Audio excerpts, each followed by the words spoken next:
तो साथियों आज दिल्ली पुलिस कांस्टेबल परीक्षा 2023 का 21 नवंबर का सेकंड शिफ्ट का एग्जाम खत्म हो गया। तो फ्रेंड्स इस वीडियो में हम लोग सेकंड शिफ्ट के पूछे गए सभी जीके जीएस के क्वेश्चन का एनालिसिस करने वाले हैं। अगर आप लोग का एग्जाम अभी तक नहीं हुआ है तो एक बार फ्रेंड्स इस वीडियो को पूरा देखिएगा। इस वीडियो में जितने भी जीके जीएस के क्वेश्चन आज पूछे गए सभी क्वेश्चन को बताने वाले हैं। तो साथियों हर एक शिफ्ट का आप लोग एनालिसिस करते जाइएगा। क्वेश्चन रिपीट हो रहा है, आगे भी क्वेश्चन रिपीट हो सकता है। तो साथियों आज सेकंड शिफ्ट में पहला क्वेश्चन पूछा गया था, बंधन बैंक की स्थापना कब हुई थी। तो देखिए साथियों बंधन बैंक की स्थापना पूछी गई थी, तो इसका जो राइट आंसर था 2001 बिल्कुल सही था। बंधन बैंक की स्थापना 2001 में की गई थी। अगर इसके हम मुख्यालय की बात करते हैं तो कोलकाता इसका मुख्यालय है। तो बंधन बैंक की स्थापना कब हुई, 2001 में। इसका मुख्यालय कहाँ है, याद रखिएगा कोलकाता में है। नेक्स्ट क्वेश्चन आपका रिपीटेड क्वेश्चन है, नीति निर्देशक तत्व किस अनुच्छेद में है। कल के एग्जाम में क्वेश्चन सेम टू सेम आया था, आज क्वेश्चन रिपीट हो गया। नीति निर्देशक तत्व किस अनुच्छेद में है। भारतीय संविधान के अनुच्छेद 36 से 51 तक राज्य के नीति निर्देशक तत्व शामिल किए गए हैं। तो इसका जो राइट आंसर था 36 से 51 तक आपका बिल्कुल राइट आंसर था। नीति निर्देशक तत्व को भारतीय संविधान के अनुच्छेद 36 से 51 तक जो है वर्णित किए गए हैं। नेक्स्ट क्वेश्चन आपका पूछा गया, सोनल मानसिंह किस नृत्य से संबंधित हैं। तो देखिए अगर हम नृत्य की बात करते हैं, डांस की बात करते हैं, तो यहाँ से फ्रेंड्स हर एक शिफ्ट में जो है 4 से 5 क्वेश्चन देखने को मिल रहा है नृत्य से रिलेटेड। उसके बाद आपका बुक एंड राइटर से हमने आपको पहले भी बताया था, 2-2 क्वेश्चन हर एक शिफ्ट में बुक एंड राइटर के आ रहे हैं। तो इन दोनों टॉपिक को आप लोग देख लीजिएगा, यहाँ से क्वेश्चन बन रहे हैं। अगर हम बात करते हैं सोनल मानसिंह की, तो सोनल मानसिंह एक प्रमुख भारतीय शास्त्रीय नर्तक हैं जो भरतनाट्यम और उड़ीसी में माहिर हैं। तो इसका जो राइट आंसर था भरतनाट्यम आपके ऑप्शन में दिया गया था, जो कि इसका राइट आंसर था। इसको आप लोग देख लीजिएगा, आगे क्वेश्चन रिपीट हो सकता है। अगला क्वेश्चन आया था फ्रेंड्स कि राज्यपाल किस अनुच्छेद के तहत अध्यादेश जारी करता है। तो अगर हम राज्यपाल की बात करते हैं, राज्यपाल को भी अनुच्छेद 213 के अंतर्गत विधानमंडल के विश्रांति काल में अध्यादेश प्रख्यापित करने की शक्तियां प्रदत्त करता है।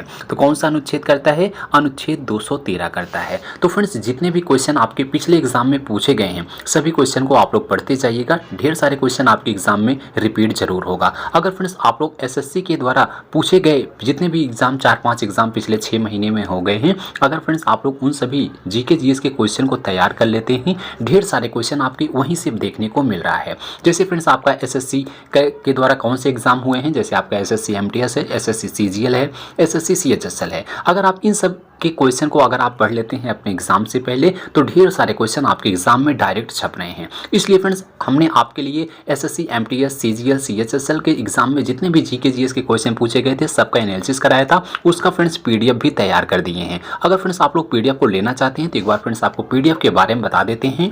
तो साथियों इस पीडीएफ में आपको एसएससी एमटीएस के पूरे 56 शिफ्ट के क्वेश्चन दिए गए हैं। इसके अलावा जो अभी इसका हाल ही में एग्जाम हुआ है सितंबर महीने में, उसके भी आपके 20 से 22 शिफ्ट का क्वेश्चन आपको इसमें इंक्लूड किया गया है। यानी एसएससी एमटीएस का इसमें 2 एग्जाम हुए थे, दोनों के क्वेश्चन इसमें दिए गए हैं। एसएससी सीजीएल का आपको 40 शिफ्ट के क्वेश्चन इसमें दिए गए हैं। एसएससी सीएचएसएल के पूरे 40 शिफ्ट के क्वेश्चन इसमें दिए गए हैं। साथ ही में सीआरपीएफ ट्रेड्समैन के 22 शिफ्ट के क्वेश्चन इसमें इंक्लूड किए गए हैं। तो देखेंगे तो सभी फ्रेंड्स इसमें कुल मिलाकर के 5 एग्जाम के जीके जीएस के क्वेश्चन इसमें दिए गए हैं जो आपके एसएससी के द्वारा पूछे गए थे। तो लगभग फ्रेंड्स आपको इसमें 3000 से ज़्यादा जीके जीएस के क्वेश्चन मिलेंगे। सभी क्वेश्चन एक्स्ट्रा फैक्ट के साथ दिए गए हैं। ये फ्रेंड्स दिल्ली पुलिस एग्जाम के लिए बहुत ही इंपॉर्टेंट है, क्योंकि हर एक शिफ्ट में फ्रेंड्स यहाँ से जो है 70 से 80% क्वेश्चन डायरेक्ट देखने को मिल रहा है। ये सभी क्वेश्चन फ्रेंड्स जो दिए गए हैं जीके जीएस के क्वेश्चन हैं, सिर्फ हिंदी माध्यम में दिए गए हैं।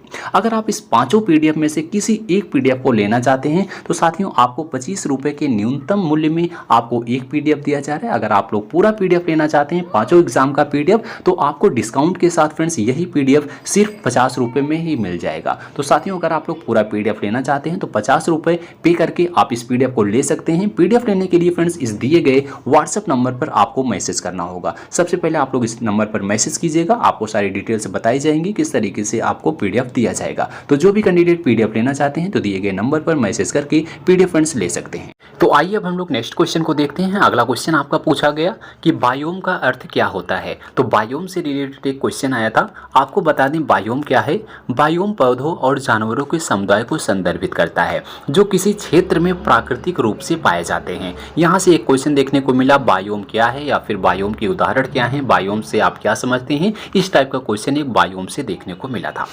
नेक्स्ट क्वेश्चन आपका मौलिक कर्तव्य से आया। हालांकि हर एक शिफ्ट में मौलिक कर्तव्य से एक दो क्वेश्चन देखने को मिल रहा है। मौलिक कर्तव्यों की संख्या कितनी थी, पहले मौलिक कर्तव्य कितने थे, मौलिक कर्तव्य में क्या नया जोड़ा गया है, इस टाइप के क्वेश्चन देखने को मिल रहे हैं। इसमें कहा गया था मौलिक कर्तव्य को कौन समाप्त कर सकता है, इस टाइप का क्वेश्चन था। क्वेश्चन क्लियर नहीं हो पाया था। अगर आप लोग को इसका एग्जैक्ट क्वेश्चन पता है, इसका राइट आंसर पता है, तो कमेंट बॉक्स में इसका आंसर मेंशन कर दीजिएगा।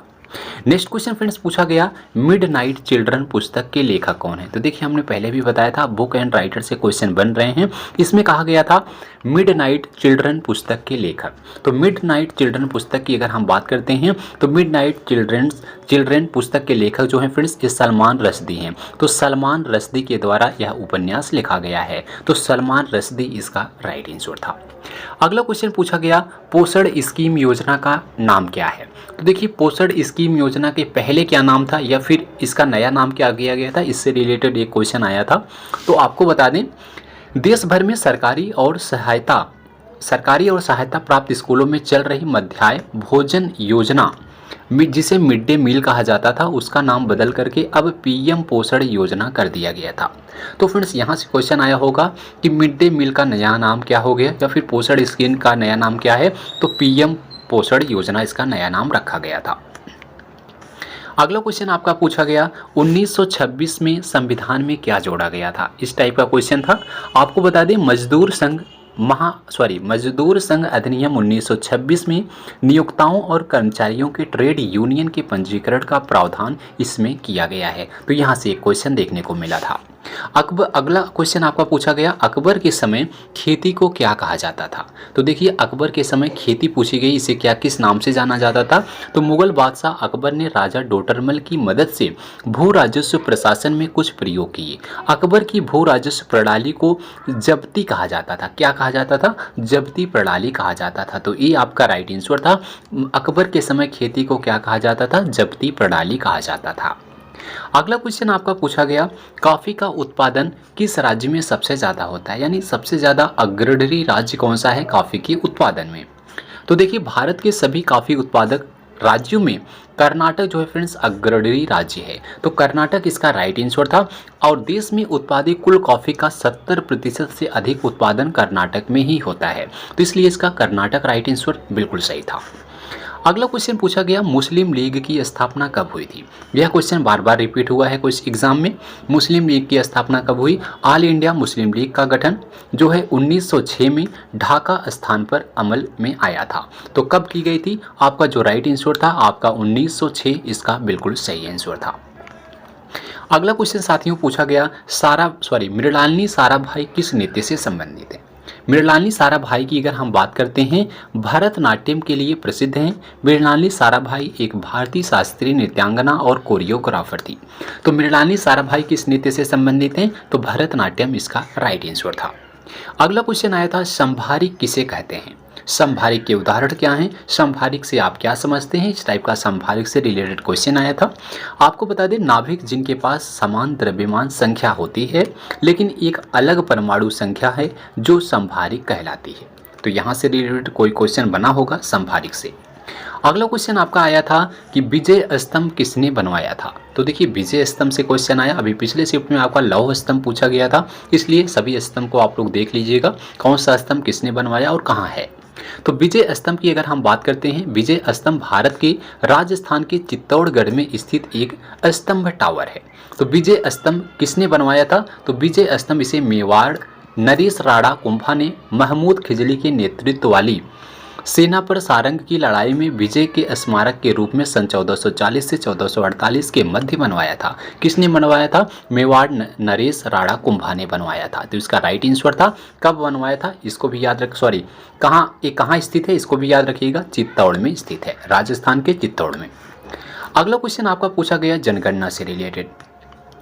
जनगणना 2011 के अनुसार 10 करोड़ से कम जनसंख्या किस राज्य की है? यह क्वेश्चन नया देखने को मिला, अच्छा क्वेश्चन है, याद रखिएगा। साल 2011 की जनसंख्या के हिसाब से सिक्किम भारत का सबसे कम जनसंख्या वाला राज्य है। यहाँ की कुल जनसंख्या जो है 6,10,577 दर्ज की गई है। तो 10 करोड़ से कम जनसंख्या वाला राज्य कौन सा था? आपका सिक्किम था। तो जनगणना से भी क्वेश्चन बन रहे हैं, इसको आप लोग ध्यान में रखिएगा। पंचवर्षीय योजना से भी क्वेश्चन देखने को मिल रहा है। नेक्स्ट क्वेश्चन पूछा गया था फ्रेंड्स कंप्यूटर से कि प्रिंट प्रीव्यू के लिए शॉर्ट की क्या है? प्रिंट प्रीव्यू के लिए क्वेश्चन पूछा गया था। प्रिंट प्रीव्यू के लिए कौन सी शॉर्टकट यूज होती है? Ctrl+F2। तो Ctrl+F2 MS वर्ड 2010 में प्रिंट प्रीव्यू करने के लिए एक शॉर्टकट कुंजी है। तो MS वर्ड से क्वेश्चन बन रहे हैं, इसको आप लोग देख लीजिएगा। Ctrl+F2 इसका राइट आंसर था। तो साथियों, आज की वीडियो में बस यहीं तक। हमने आपको सभी क्वेश्चन को बताने का प्रयास किया जो क्वेश्चन हमें मिल पाए। अगर आपको वीडियो हेल्पफुल लगी हो तो एक बार वीडियो को लाइक करना, दोस्तों में शेयर करना।